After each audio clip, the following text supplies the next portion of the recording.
This little one is a moorhen, and I believe it's a baby moorhen too. It was found lost and alone, but thankfully it's safe now. In 2 days, I'll be bringing it to a friend who specializes in caring for lost or injured wild birds. Once this little moorhen gets stronger, the plan is to release it back into the wild, back to the swamps or lakes where it belongs. It's always amazing to help nature in small ways like this.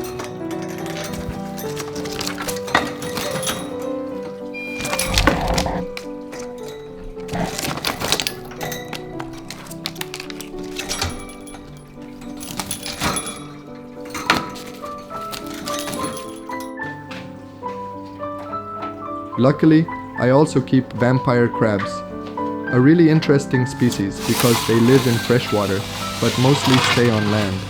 They only really go into the water when they need to molt.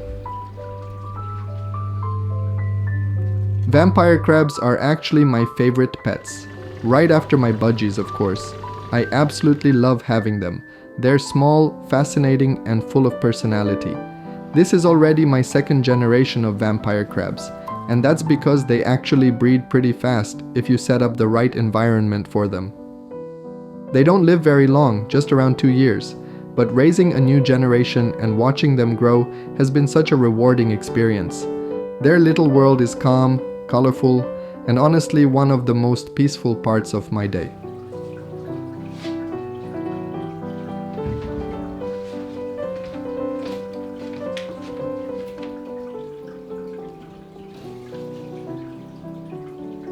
And here's the fun part.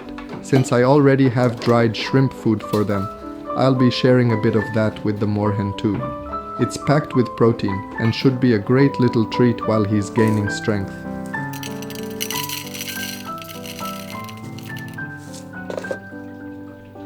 Common moorhens are actually quite widespread across Europe, including here in the Balkans. They're easy to recognize not just by their look, but by their loud, sharp calls. You'll often see them foraging near the water, searching for plant material, insects, or tiny aquatic creatures. They're shy but fascinating birds, and I'm really happy this little one will get a second chance at life in the wild.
As you can see, again, I have nest boxes inside the aviary, even though I swore I'd never do it again. But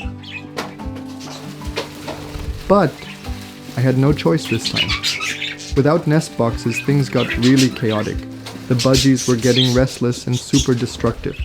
They started chewing on the walls, fighting each other, even around the feeding bowl, because one female decided to lay an egg inside it. They even started digging in the soil outside, probably looking for a place to lay eggs. It was just too much.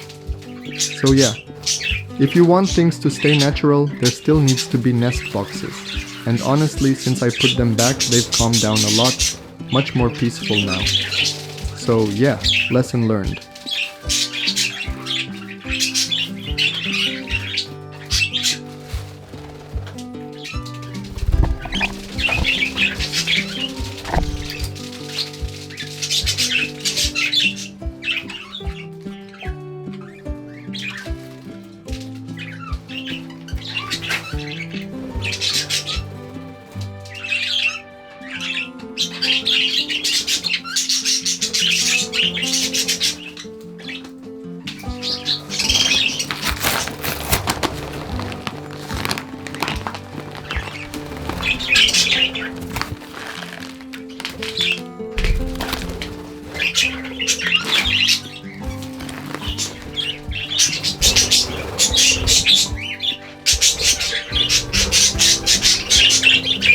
Even after I added the nest boxes, they were still fighting, but this time over just one nest box, so I added more, and then more. Eventually, things started to settle. One of the females is clearly more dominant. She always takes over the nest she wants, but the other one just moves on and finds a different box. And when that happens, everything becomes a lot more peaceful. So the key, just make sure there are enough nest boxes. It really helps keep the peace inside the aviary. Now most of them are just doing their own thing. Some of the eggs aren't even fertile. But hey, it's spring. Hormones are everywhere and the budgies are just following nature.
What's really important in this situation is making sure the budgies get enough nutrition.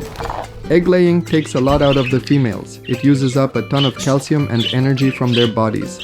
So I made sure to give them a powerful liquid supplement packed with minerals and vitamins. Just a few drops in the water, and it's enough to cover their needs and support them through this whole breeding phase. It really helps keep them healthy and strong during such an intense time.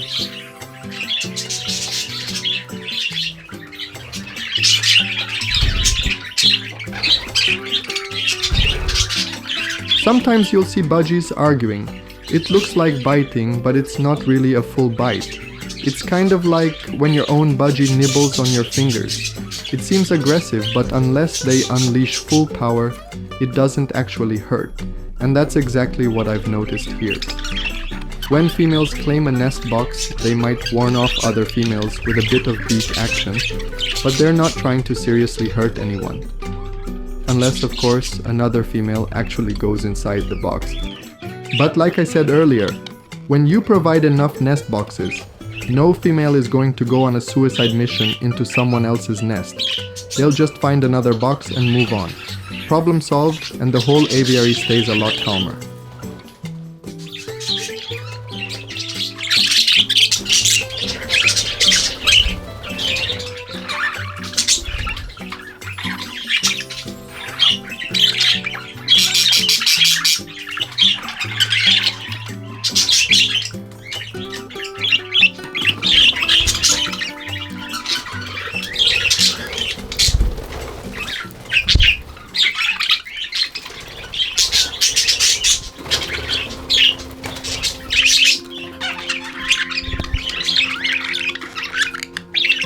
When you see budgies walking on the ground, scavenging and exploring, that's a really good sign.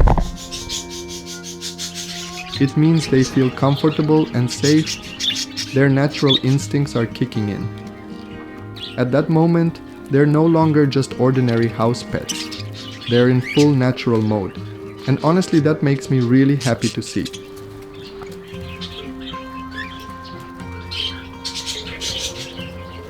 I love just sitting back and watching them explore the ground, picking at seeds or little things they find. It's peaceful and shows they truly trust their environment. Because remember, when budgies are scared, they don't stay low. They fly up to the highest perch to feel safe. So when they're confidently walking around on the floor, you know they feel at home.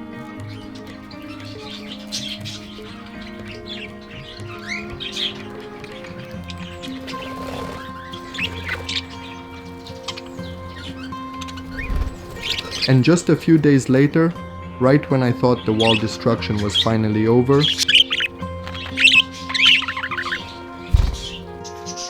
boom, new holes.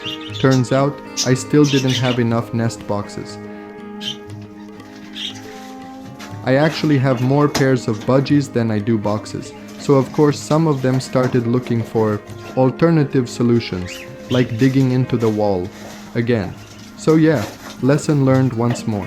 If you have a breeding flock, always make sure there are more nest boxes than pairs. Otherwise, the budgies will make their own.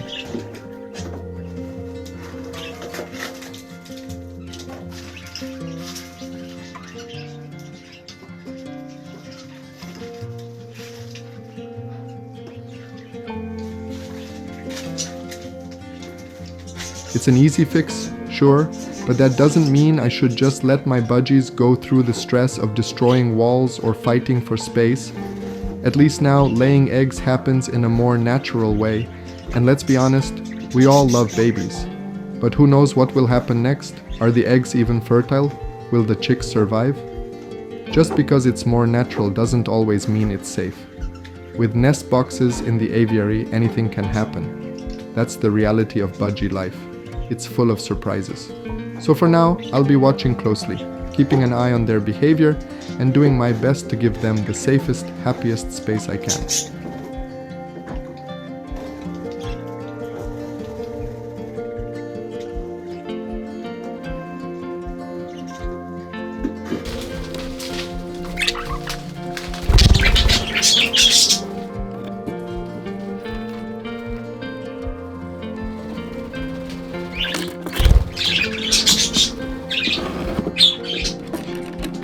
And now it's confirmed. A lot of eggs are on the way. In just a few days, we'll find out if they're fertile. And who knows, maybe some of them will even start to hatch.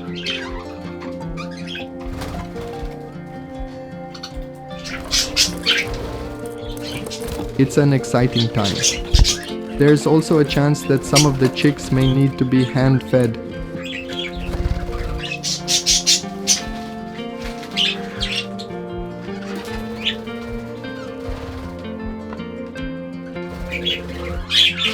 I truly hope it won't come to that, but I'm ready if it does.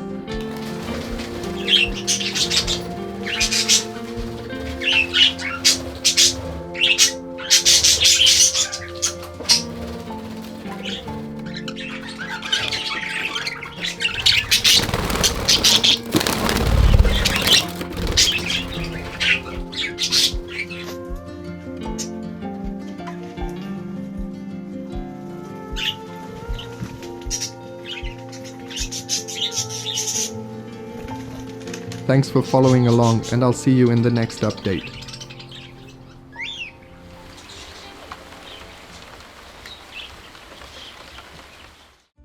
Do you like this video? Thanks for watching, and I'll see you in the next update.